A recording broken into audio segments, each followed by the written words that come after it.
do you see you're going to mellow in sort of older age? I doubt I'm ever going to make older age. Welcome to Watch Mojo, and today we're looking at comics that best define the saying, dying is easy, comedy is hard. My heart is failing. My wife would have said it failed long ago, but it does actually failing for real. Graham Chapman. All 6 Monty Python members were created equal.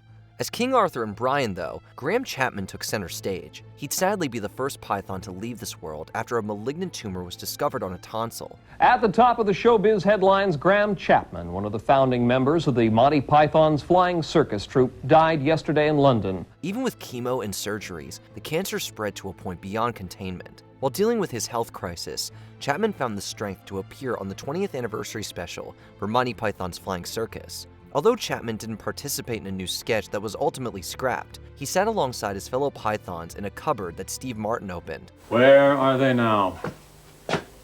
Well, they're here in this cupboard.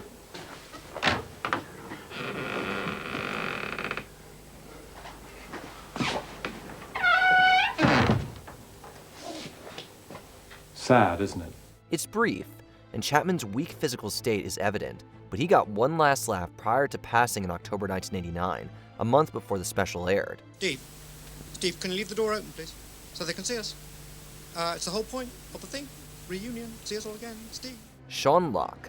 TV audiences came to know this English stand-up best as a team captain on the comedy panel show 8 out of 10 Cats. He'd also appear on 8 out of 10 Cats Does Countdown until his passing in August 2021. Because I know I hate that. I hate the bag for life thing. I think 'cause I'm out shopping. I don't want to think about my own death, you know? I'm just getting a few bits and bobs.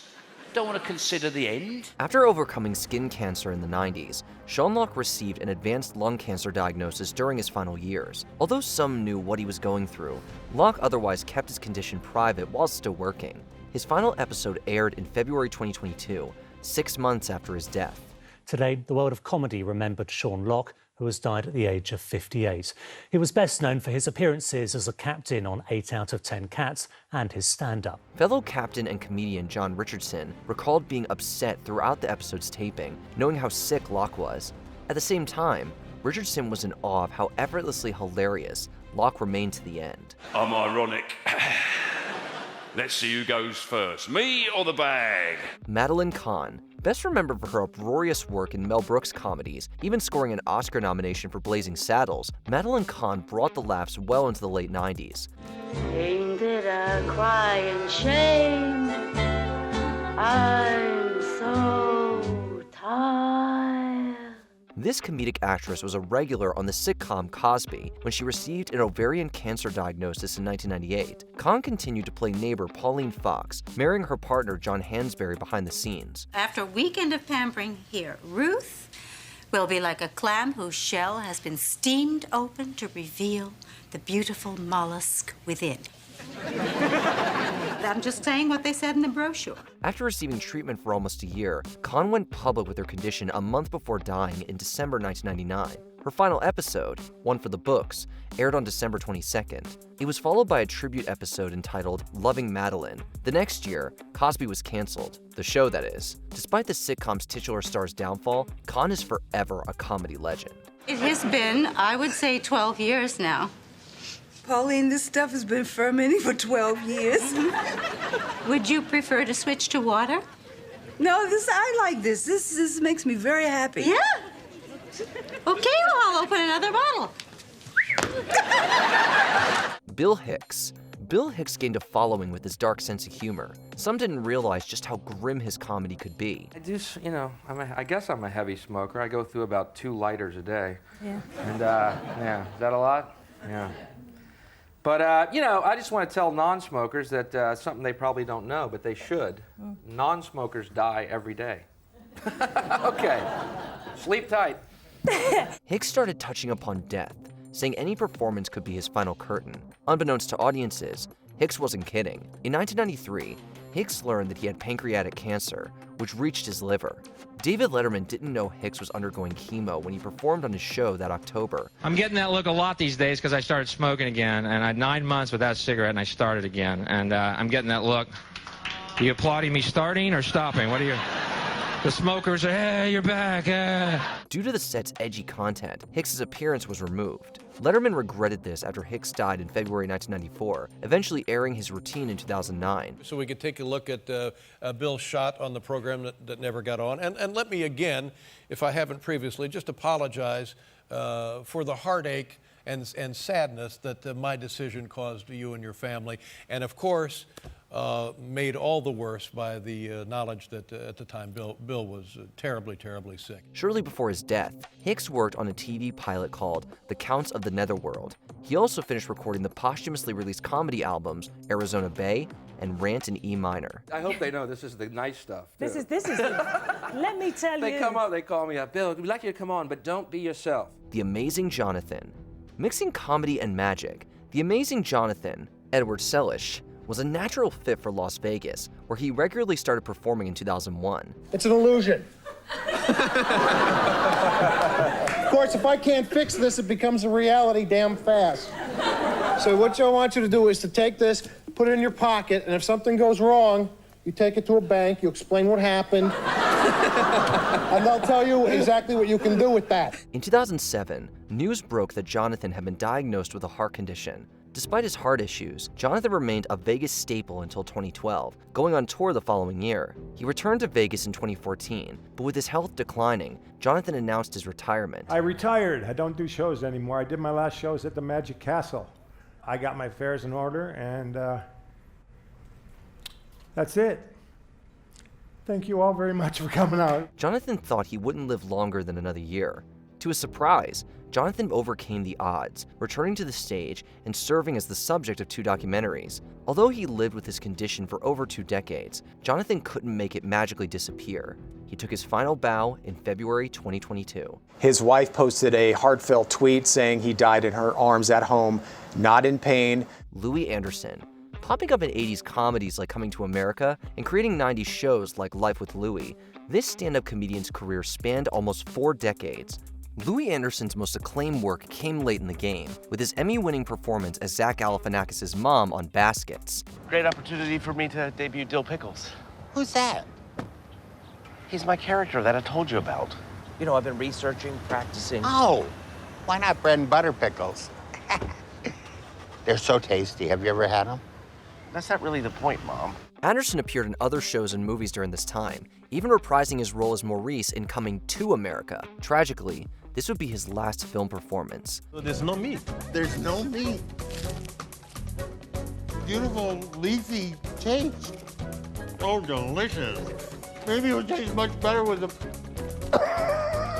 Pepsi. Few knew that Anderson had been living with cancer for nearly 10 years until January 2022, when he was checked into a hospital. After another 3 days, Anderson's non-Hodgkin lymphoma took its toll. Earlier this week, the comic was hospitalized while undergoing treatment for blood cancer. Louie's rep confirmed to ET in a statement that the Basket star died of complications from the disease, adding that he died peacefully Friday morning in Las Vegas. His voiceover work in the animated series Tick and Seek would be his final farewell. Oh, no! Look at that. Do you think I need to watch this again? Gilbert Gottfried. Has there ever been a more recognizable voice in comedy than Gilbert Gottfried's? So I went in and I auditioned for it and just, sat in front of the mic and I read from the script, and then as I was reading the script, I started improvising and playing with it and having fun. In any case, Gottfried could make the phone book sound funny, although he usually had better material to work with.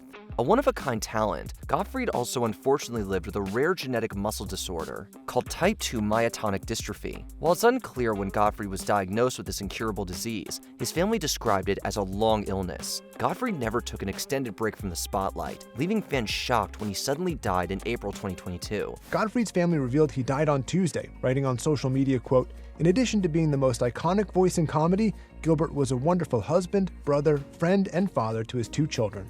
Hours before being rushed to the hospital, he recorded an episode of Gilbert Gottfried's Amazing Colossal podcast. Gottfried also left behind several posthumous performances, including a voiceover role in Mortal Kombat Legends Cage Match. I don't need a gun to take care of a bitch like you. Norm Macdonald. One of the funniest comedians to sit behind the Weekend Update desk, this master of deadpan left SNL on a controversial note. Here today, I hear this story, and there's like this press release, you get your ass fired. Is that true? No, you didn't get fired. Yeah, they fired me. No, they didn't fire you. No, I'm serious. I talked to a guy that said I'm fired. That didn't stop Norm Macdonald from reigning as a unique voice across stage, film, and television. Neither did a multiple myeloma diagnosis, which he received in 2013.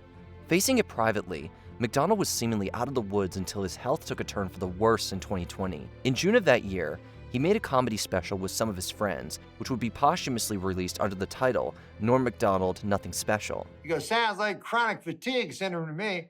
I said, really, what's that? He says, well, chronic means always, and fatigue means tired, and syndrome, that means something you got. While receiving chemo in summer 2021, a hospitalized Macdonald recorded his lines for season 3 of The Orville. Lieutenant, you got company. It'd be among his final acting roles, passing in September. A new airport planned for San Diego would actually be located 3 miles out in the Pacific Ocean, built on 40 by 20-foot floating cylinders. It's all part of a plan by city officials to have a huge disaster. Gilda Radner. A standout among the original not ready for primetime players, Gilda Radner seemed destined to have a long career upon graduating from SNL. Once I, Rosanna Dana, quit smoking. And to get back in shape, I had to join one of those fancy schmancy health clubs. You know, the ones where it's real expensive to join, but it's worth it because you get to see a lot of people that you don't know naked. Just 5 years after exiting the sketch comedy series, though, Radner became overwhelmed with mysterious medical problems. It wasn't until 1986 that she was officially diagnosed with stage 4 ovarian cancer. Upon entering remission, Radner made a surprise guest spot on It's Gary Shandling's show in 1988. Don't milk the applause like that. I'm sorry, Gary. I haven't been on television for a while. Oh, yeah. What was wrong? Oh, I had cancer. What did you have? Although she was still receiving treatment, Radner seemed poised for a comeback. Talks of an HBO show arose, and Radner was set to host SNL, although a WGA strike halted production. Unfortunately, this would have been one of her last performances. Radner's cancer soon resurfaced, leading to her untimely death in May 1989. She was on a mission when she got sick. She felt that she could be of help by being an example. Before we continue, be sure to subscribe to our channel and ring the bell to get notified about our latest videos. You have the option to be notified for occasional videos or all of them. If you're on your phone, make sure you go into your settings and switch on notifications. Andy Kaufman. Arguably the most influential anti-comedian who ever lived, Andy Kaufman was beyond unpredictable.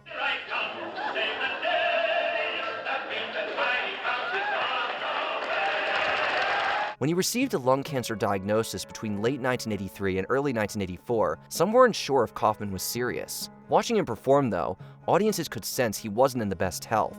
Kaufman nevertheless performed as long as he could. He also promoted projects like the film My Breakfast with Blassie, attending the LA premiere with a mohawk due to his radiation therapy. You know, I never realized how tough it was until I got a little taste of it myself when this happened.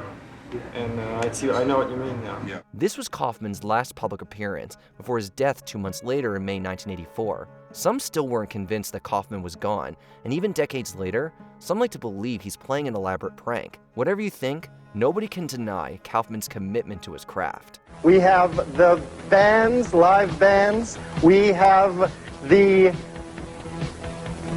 comedy. We have comedy. We have comedy, right? Which comedian do you miss the most? Let us know in the comments. Thank you for this friendly world. Thank you. And goodbye.